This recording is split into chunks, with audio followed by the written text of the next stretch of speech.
Everybody, this is Kelly. Art by Kelly, I suppose you want to call that channel, but I'm not really convinced that's going to be the name. Anyhow, I had made some Jane Davenport decoupage pots that got quite a high review on Jane Davenport's Facebook page.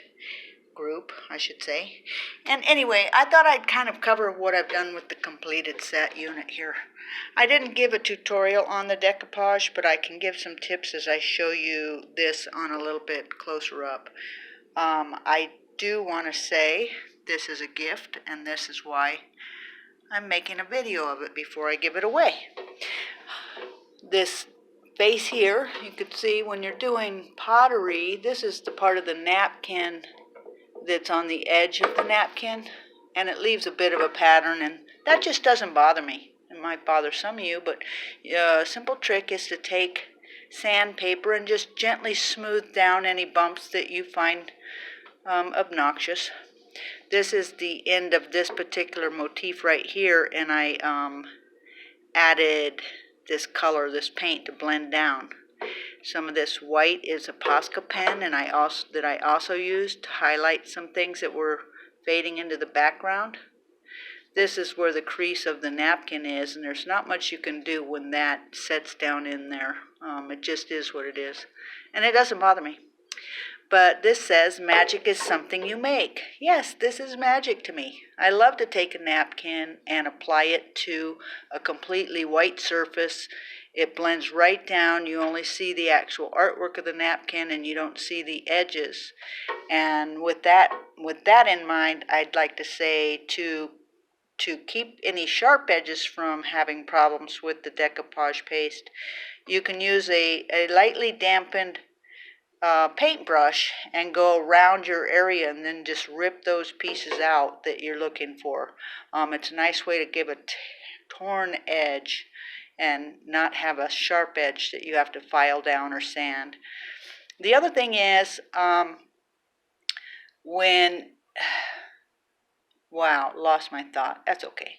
When you're blending things together and you use kind of similar colors and you come up around, the edges disappear into the backgrounds beautifully. And if you'll see here, I took my black pen and imitated Jane Davenport's motif on this napkin by adding some of my own little sprigs here to go with it. Also, you'll see some of these white bits I added in there with a Posca pen, P-O-S-C-A, which is really an acrylic pen, and it holds the color really well. It's an acrylic pen, so when it's with acrylic paints on this, then it blends in real nice. I'm sure that last thought that I had will come back to me, so I'll just keep on going. I also did the trays, and I got the pots from the 99-cent store. I don't know if you have one in your area that you can use, but that's how I did this. Yeah, this is #1 pot. And when you look up close, if there's any imperfections and such, you just add some paint and kind of just texture it down in there, and it works out real nice. Like all of this hair wasn't on there on the napkin. I drew the ink and then added this light brown, and it just blends down so nicely. And of course I like to whiten the eyes up some so that they really pop off the piece. So this is pot #1. I'm going to pause and change pots, and I'll be right back. Okay, continuing on. This is pot #2 that I'm giving away. Same person, my daughter. She gets pick of the litter because she's special. Anyway, I put sage and cactus in this one. Actually, it's a pan succulent. I don't know the exact name, but I made a little painted rock to go with this little bit of sage, so when it grows, she'll know that's an edible. It's important to have something in a pot that you're going to enjoy and have it flourish. Otherwise, it just ends up not being as special as it could be. Anyway, I want to zoom in on this. I know there's a shadow on my phone, but these are the designs that came in this pack. And there's 30 napkins in all, which makes it 6 of 6 designs.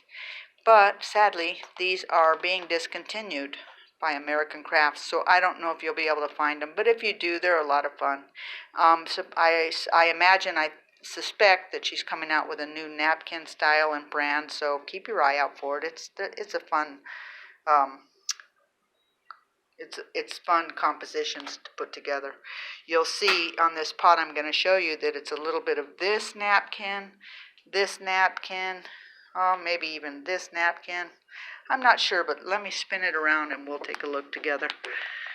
So here's the main girl, which I think is just beautiful. And in Jane's napkin here, you'll see there's no, this white is all me with the Posca pen that I added afterwards because it's so fun to do. Yeah, I give it a little bit of life. Then this is Wilder Than the Wind, which is just like my daughter. She's not wild, she's just very beautiful in nature. And then this part up here actually is not Jane Davenport. It is tissue paper from the Dollar Tree or Michael's or Hobby Lobby. I can't swear to where I got it. Anyway, that's that. And then this is a big piece right here is on the napkin blue. But here I added all the Posca pen to pop it out. And there's this nice cute thing that says Moon, Magic, and You. You can see more pen design. And so that's that pot. And of course I paint the trays to match whatever's going on in the pot colors itself. See yellows, blues, so on and so forth. Anyway, so that's my decoupage. Let me think if I can tell you any other tips regarding how to apply it. If you put down the actual Mod Podge, let it dry and get a little tacky first. When you do take the single ply, that's what I was going to say. The napkin needs taken down to the one layer, the top layer only. But when you put it down onto the Mod Podge or gesso or whatever you're going to apply that with, even wood glue and water, whatever you want to use to apply your napkin with, you get it right where you want it and start with the brush strokes from the center and pull out to the edges. That way it smooths it out as best as possible. If there is still some wrinkles, then you take a piece of cellophane or something like that wrapped around. Even a t-shirt would be fine. But you take the cellophane and push down any lumps you may see that you don't like. I'm doing a zoom in close-up so you can see. There probably wasn't a lot of wrinkles or whatnot in here because I use that technique to push the napkin down. And on some cases you can't alleviate the napkin pattern because it comes within the structure of the napkins. Let's see, I'll do a zoom in on this. Well, I'm not seeing it with my own eyes. Oh, this is a really good example here. This napkin has this pattern along the edge. So sometimes when you put it on there, no matter how hard you try, you can't get rid of that. But I don't mind it. I just add a thicker layer of paint and whatnot and texture it up myself. So there you have it. These have all been prepped for outdoor use by spraying several coats of oil-based polyurethane, UV resistant, so they can be outside and not fade.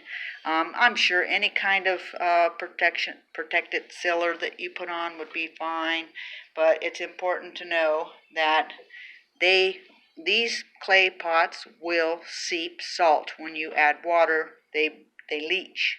So I say we because my husband does this part, put in roof tar. It's the black texture there. It's non-toxic for the plants. It dries like a thick protectant sealant, and then it's in the pot when water leaches out, and it doesn't affect your pottery. So we know that because we live in Arizona and we have a lot of clay pots on our property, and we've seen a lot in people's landscapes, so we know how to take care of these things.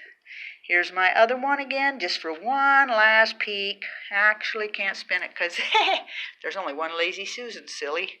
All right, people, I hope you have a good weekend, and thanks for watching. Bye now.